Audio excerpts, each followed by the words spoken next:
Olá, estudantes! Vamos a mais uma correção das nossas atividades não presenciais. Essa é uma atividade de revisão para a prova que teremos amanhã, dia 21/10. Essa prova vai ser por meio de formulário do Google com 10 questões de múltipla escolha, onde cada questão tem apenas uma alternativa correta. Cada questão vale 1 ponto. E aí vai ser feito do mesmo formato que nós fizemos no primeiro trimestre. O formulário será abrido às 8 horas da manhã e será fechado às 18 horas para os alunos do matutino e vespertino. Para os alunos do noturno, eu vou abrir às 12 horas e vou estar fechando às 22 horas. Então, fiquem atentos a esses prazos, pois se vocês perderem esses prazos, aí vai ficar mais complicado depois, porque a recuperação no nosso trimestre, ela é feita de forma contínua e nesse distanciamento social fica meio complicado. Tem alunos que até hoje não fizeram a recuperação trimestral do primeiro trimestre. Então é bom que vocês façam a prova para depois não precisar de estar fazendo a recuperação, ok? Nossa correção vai ser feita assim de forma detalhada, e aí eu espero que vocês consigam aí relembrar alguns conceitos aí estudados no segundo trimestre, ok? Então vamos começar a nossa correção. O que nós tínhamos na questão de número 1? Nós tínhamos a seguinte situação: em uma planície, um avião decola de um ponto D e segue uma trajetória retilínea que forma com a horizontal um ângulo de 30 graus. Sabe-se que esse avião decola com velocidade constante de 6 km por minuto. Decorridos 3 minutos da decolagem, a altura desse avião em relação ao solo em quilômetros é d, e aí nós temos que descobrir. Então vamos tentar escrever aqui o que temos no problema. Então aqui nós temos o ponto D. Então o avião decolou daqui e aí ele vai ter uma certa inclinação e vai decolando e chegando até lá em cima. Essa inclinação com o solo, que fala aí que é uma planície, faz-se aí um ângulo de 30 graus. Então vamos colocar aqui o ângulo de inclinação dessa decolagem. Então 30 graus. Então ele vai subir até um certo ponto. E aí, neste ponto que ele está falando, ele quer saber a altura. Mas a altura faz-se um ângulo reto com a base, que no caso é a planície. Então tem que determinar essa altura, que eu não conheço, e tenho uma medida. Fala que ele viaja a uma velocidade constante, então não tem variação aí de velocidade, de 6 km por minuto. Ou seja, 6 km a cada minuto. Como decorreu aí 3 minutos, então a cada minuto nós temos 6 km. Então 3 minutos vezes 6 km, porque é 6 km a cada minuto, nós temos o quê? Nós temos 18 km. Então ele percorreu 18 km até este momento. Então aqui, esse segmento aqui retilíneo aqui é de 18 quilômetros percorridos aí pelo avião. E aí quer saber a altura. A altura em relação ao ângulo de 30 graus é o cateto oposto. E o 18 quilômetros, como está de frente para o ângulo reto, é a nossa hipotenusa. Então, relacionando cateto oposto com a hipotenusa, nós vamos trabalhar com quem? Nós vamos trabalhar com o seno. Eu preciso do seno de quem? De 30. E aí vocês sabem que o seno de 30, olhando lá na tabela dos ângulos notáveis, é meio. Então o seno de 30 é igual a quem? H, que é o cateto oposto, e vou dividir isso pela hipotenusa, que é 18. Aí fazendo a regrinha de 3, a multiplicação dos meios pelos extremos, você tem 2 vezes H, 2H, e isso vai me dar 18 vezes 1, nós temos 18. Como aqui é uma multiplicação, aí eu posso dizer o quê? Que H vai ser igual a 18 dividido para 2. E aí a gente conclui que essa altura que o avião está neste momento é de 9 quilômetros. Então a alternativa correta é a alternativa A. Mas é a alternativa aqui para a gente, porque no formulário existe a alteração aí das posições. O formulário ele alterna tanto as questões como as alternativas. Então esse 9 pode estar em outra posição. Então cuidado ao fazer essa correção. Tranquilo? Então confiram direito. Se tiverem dúvida ainda, mesmo com todas as aulas, todas as correções, vocês façam algum questionamento lá nos comentários particulares do Google Sala de Aula. Até amanhã às 8 horas, né? Depois das 8 horas é só você e a prova, eu não vou estar ajudando, ok? Tranquilo. Então, respondida aí a questão de número 1, vamos ao problema de número 2. O que nós tínhamos lá no problema de número 2? Qual é o conjunto solução da equação trigonométrica definida por 2 vezes cosseno de x mais raiz de 3 igual a 0? Então tem que definir os valores de x, que são em quantidade infinita. Eu só tenho que descobrir essa solução de acordo com uma daquelas 5 alternativas, porque todas as 5 alternativas ali tá dando assim uma solução infinita, porque estende, né, a qualquer volta aí do círculo trigonométrico. Então vamos começar a resolver essa equação. Vou reescrever a equação aqui para a gente tentar resolver ela. Você tem 2 vezes o cosseno de x, não vou nem colocar o parênteses, né, mais raiz quadrada de 3. Então inicialmente vocês resolvem isso como se fosse uma equação do primeiro grau. E aí depois a gente vai fazendo algumas análises. 2 vezes o cosseno de x não dá para saber quem é. Até porque se eu não sei quem é x, como que eu vou saber o cosseno de x? E esse daqui que eu não conheço, não dá para somar raiz de 3. A gente fala que eles não são termos semelhantes porque não dá para somar, porque tem alguma coisa desconhecida aqui. Então eu vou repetir aqui o 2 vezes o cosseno de x. Esse mais raiz de 3 eu vou passar para o lado direito.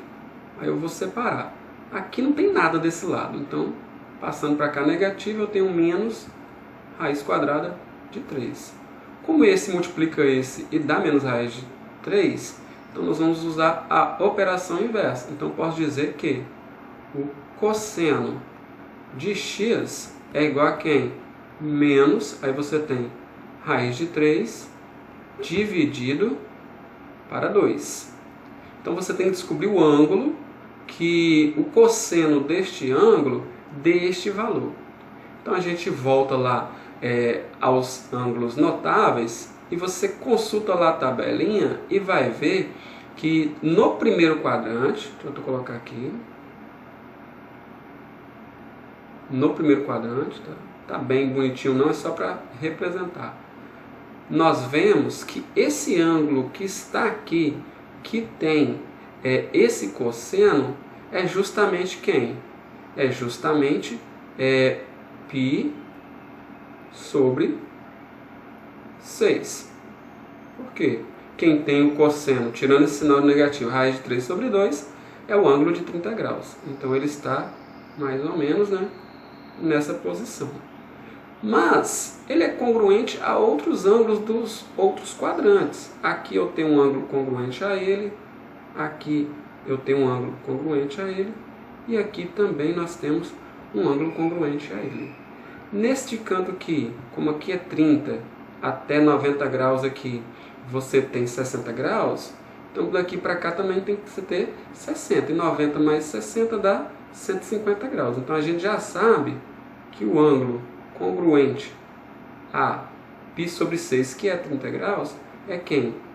É 150 graus.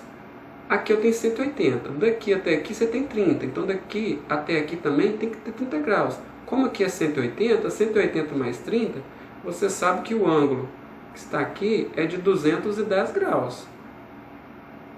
Então esses três são congruentes. Nesse daqui, como que é 360 menos 30, porque a distância daqui até aqui é 30, então 360 menos 30, você tem 330 graus. Esses quatro ângulos são congruentes a π sobre 6, que é o ângulo de 30 graus. Mas com uma diferença. Nós temos que cada quadrante tem um sinal diferente. Então você vai ter que voltar lá e ver o cosseno. Para o cosseno, esse primeiro quadrante é positivo, assim como qualquer um. Esse daqui de baixo, que é o quarto quadrante, para o cosseno também é positivo. Aqui nós temos que ele é negativo, aqui é negativo. Como aqui deu negativo, então os ângulos que eu estou procurando é quem? 150 graus, que soluciona essa equação, e 210 graus. Mas ele está em graus, né? Eu tenho que transformar ele em π radianos. Então basta fazer uma transformação simples. Colocar aqui do lado a transformação, que é bom que a gente vai relembrando. Transformando 150 graus em π radianos, basta multiplicar por quem? Por π sobre 180. E aí você vai descobrir, né, quanto que é isso daqui. Então você tem aqui, pode simplificar por 10, e você pode dividir esses dois aqui por 3. Aqui também dividido por 3. Então você vai descobrir que esse ângulo é 5π sobre 6. E faça a mesma coisa com 210. 210 graus, né? Vezes π sobre 180. Por que eu posso fazer isso? Porque com π é 180, dividido para 180 dá 1. 1 vezes 210 continua sendo 210. Simplificando por 10 e dividindo aqui, né, por 3 para simplificar mais ainda, você vai ter o que? 21 dividido por 3 dá 7. Então você tem 7π sobre 18 dividido por 3, 6. Então as nossas soluções são esses dois valores que eu acabei de descobrir aqui. 5π sobre 6 e nós temos 7π sobre 6. E onde está esses dois valores? Aqui você tem 7π sobre 6. Mas, né, você não tem aqui o 5π sobre 6. Então A está descartado, a B não tem, né? A C não tem nenhum dos dois, nem a D. A alternativa correta vai ser qual? A alternativa aí, que tem exatamente os dois. 5π sobre 6, que é aqui, ó. E nós temos aqui 7π sobre 6. Mais 2kπ porque é qualquer volta. Então a solução aí são soluções infinitas, porque não tem como contar. Mas escrevendo dessa forma, eu estou incluindo todos os números possíveis. Ok? Respondida aí a nossa questão de número 2. Muito tranquila, né? Essa 2 é fácil. Vamos à questão de número 3. O que é que nós temos aqui? No plano cartesiano abaixo está representado o gráfico de uma função f, x pertence aos reais, está o quê? X diferente de kπ, com k pertencente aos inteiros. Tem que ser inteiros porque é quantidade de voltas. No caso aí, dá-se meia volta que você para num ângulo congruente a este. Porque nós estamos tratando aqui de tangente. Só o formato do gráfico já dá para analisar isso daí. E aí pergunta-se, né? A lei de formação dessa função então tem que descobrir qual é a lei de formação. Então a gente vai fazer aqui uma análise. A minha abordagem vai ser por algo chamado em matemática de contra-exemplo. Se eu acho um exemplo que eu coloco esse exemplo na afirmação feita, mas dá errado, então significa que todo o restante não é válido. Então é isso que a gente vai estar fazendo aqui. Então, formalizando aqui, o nome dado a isso é contra-exemplo. Então, analisando todas as alternativas, essa primeira aqui está falando que a função de x, a função f de x é a cotangente de 2x. Bom, esse daqui é o gráfico da tangente.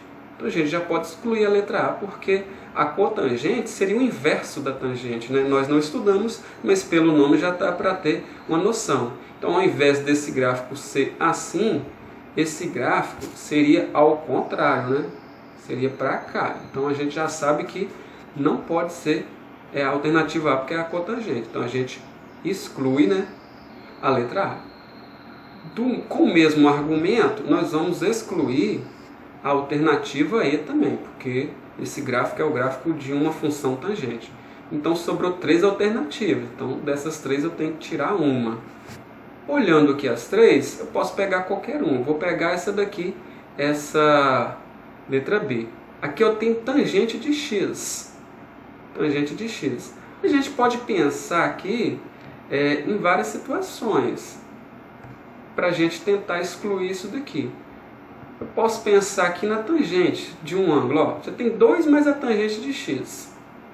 Mas existe aqui um valor para x que a tangente não está definida. Então eu posso ter o quê?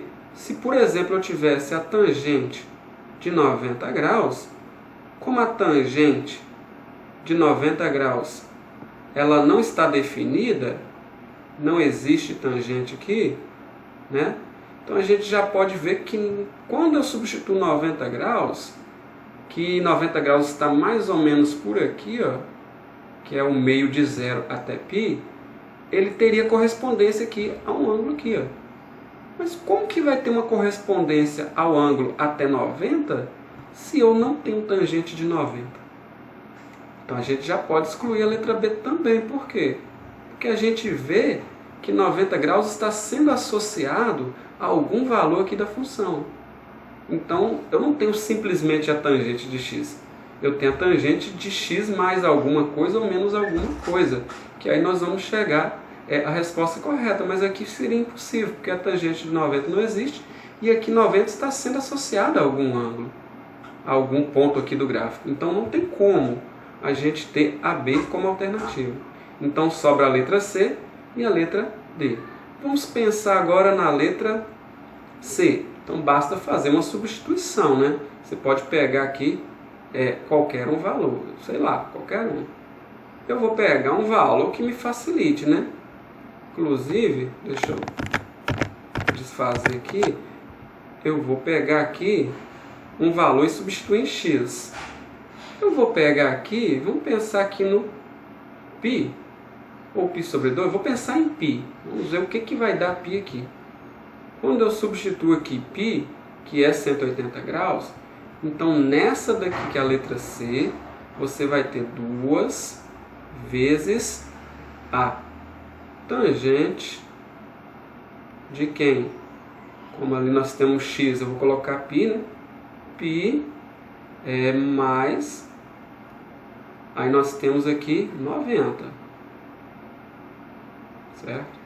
Então aqui 2, e é isso, faz aqui. E aí nós teremos que f de π vai ser igual a quem?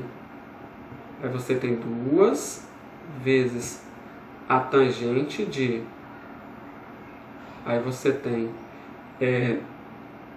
π dividido por 2, 90. 90 mais 180, nós vamos ter exatamente quem? A tangente de 270 graus. Aí você tem f de π vai ser igual a quem? Qual é a tangente de 270? Acontece a mesma coisa com a tangente de 90 graus. A tangente de 270, nós vamos ter o quê? Nós vamos ter que ela não existe, né? Então, se isso daqui dá um valor que não existe e ainda está multiplicando 2, como eu vou pegar 2 e multiplicar para uma coisa que não existe? Então, também não se define essa função. Então, a gente descarta essa daqui também, que nós não vamos chegar a resultado nenhum. Até porque quando eu tenho o π aqui, ó, vocês podem ver que ele não vai atingir aqui nenhum ponto. Ó. Nós não temos pontos, né, específicos para esse, é porque não chegaria a esse ponto. Então só sobra uma alternativa. A alternativa que sobra é quem? É a alternativa D. A única alternativa plausível para chegar a essa resposta. Inclusive, a gente pode até tentar algum ponto aqui para tentar garantir isso daqui. Ó. Vou colocar aqui π sobre 2. Π sobre 2 menos π sobre 2, isso vai dar, que é π sobre 2 aqui, o valor de x, isso vai dar zero, porque eu estou diminuindo duas coisas iguais. E aí eu tenho tangente de zero. A tangente de zero é definida, a tangente de zero é zero. E 0 mais 2 é 2. Então vocês podem ver que quando eu tenho 90, o meu valor da imagem é 2. Então nós temos uma correspondência aqui deste valor com esse.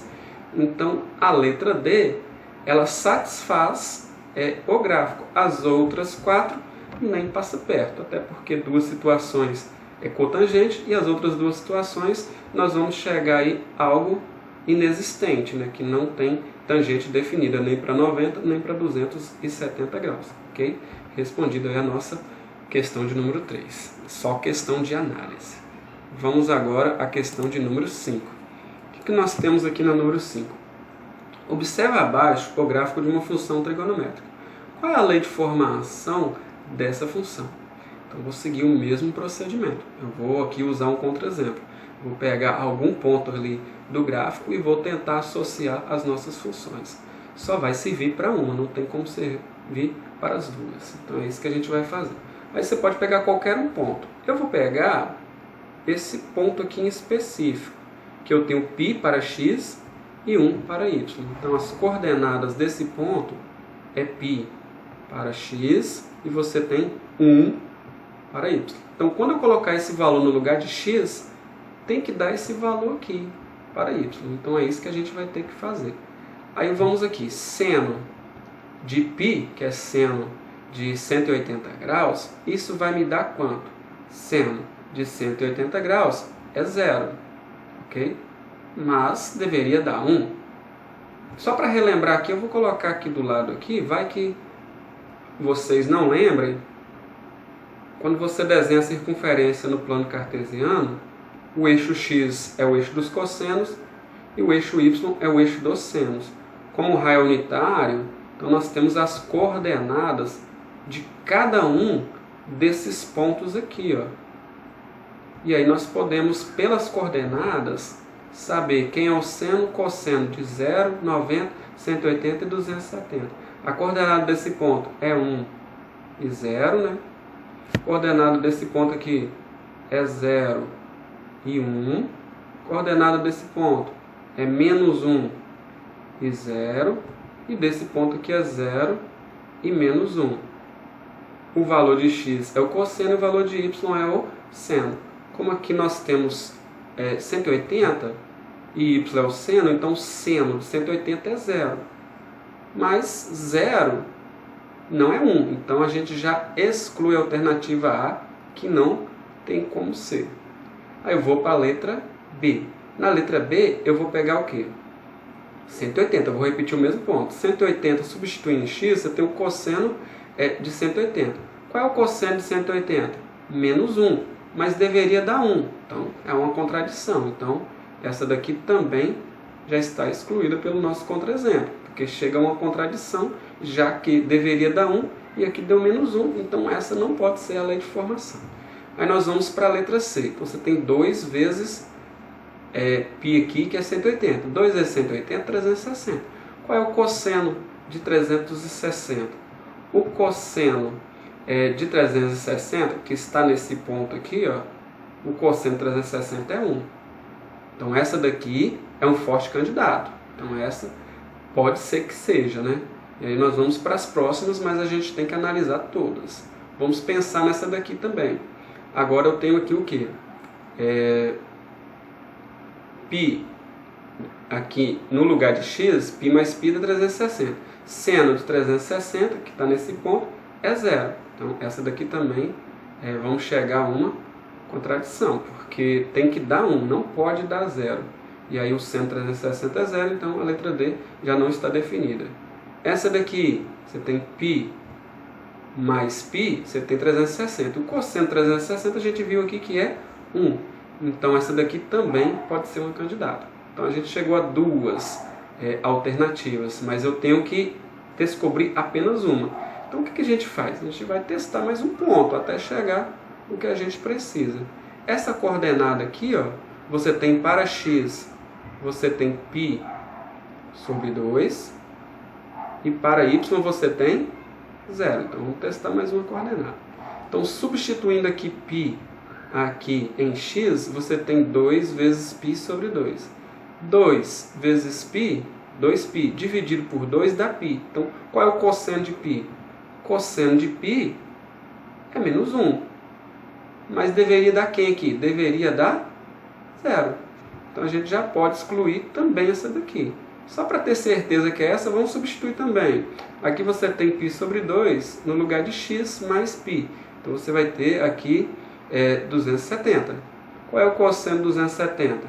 Exatamente 0, que é o que está aqui. Então, a alternativa, né, que soluciona o nosso problema é a alternativa aí, que é a única, né, que está definida para todos esses pontos. As demais vocês viram aí com o contra-exemplo que não está definida aí para essa função. Ok? Respondido aí a nossa questão de número 4, bem mais fácil do que a anterior. Vamos à quinta, né, e última questão. O que nós tínhamos na quinta questão? O fluxo de ar nos pulmões em litros por segundo de um adulto em condições físicas normais em repouso pode ser descrito como uma função do tempo t em segundos por f de t igual a 0,6 vezes seno de 0,4 πt. De quantos em quantos, então a pergunta é, de quantos em quantos segundos o fluxo de ar nos pulmões é máximo? Então vamos tentar responder isso daqui. O que nós vamos fazer? Deixa eu colocar aqui o plano cartesiano para ver se facilita aí para vocês. Você tem o eixo x e você tem o eixo y.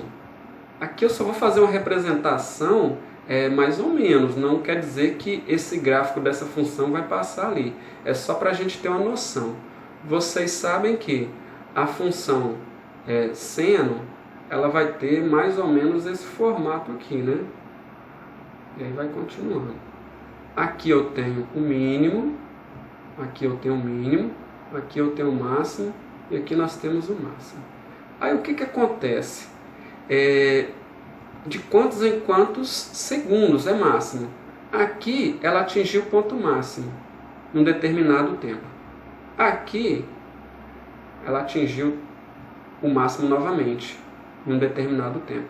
Então eu quero saber aqui o tempo em que ele sai desse máximo, né, vai para o mínimo e volta para o máximo.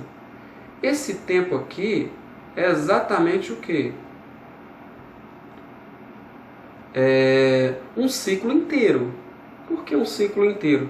Porque você pode até fazer uma representação algébrica, né?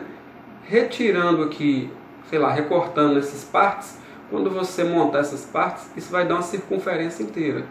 Então, quando você pega de um ponto e chega nesse ponto novamente, já que é periódica, então, quando você chegar no mesmo ponto novamente, você vai ter caminhado um período.